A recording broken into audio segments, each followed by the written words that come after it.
আজকে লক্ষ্মী পুজো।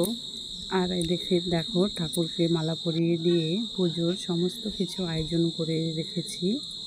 আর এদিকে প্রদীপও ধরিয়ে দিয়েছি, দেখো কত সুন্দর করে সাজানো হয়েছে। আর এদিকে ঠাকুর মশাই চলে এসেছে। ঠাকুর মশাই এখন পুজোর শুরু করে দিয়েছে।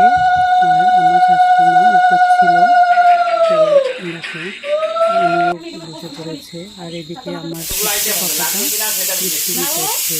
আর এদিকে তিলের নাড়ু পাকানো হবে, তাই ঘির জাল দেওয়া হচ্ছে। দেখো কি সুন্দর লাগছে। আর লুচি বানানো হবে, তাই আটাটা মেখে দিচ্ছে। মেখে লুচিটা ভেজে নিয়েছে। আর এদিকে দেখো তিলের নাড়ুগুলো পাকানো হচ্ছে, কত সুন্দর লাগছে দেখতে। আর সুজি বানানো হবে,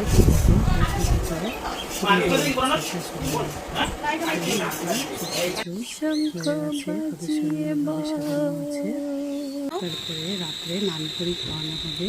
তো লুচি করে ওদের বাড়ি করে ওর বাড়িতে করেই বেরোয়, নিজেদের বাড়িতে করে ওই বাড়িতে করে তারপরে বেরোয়।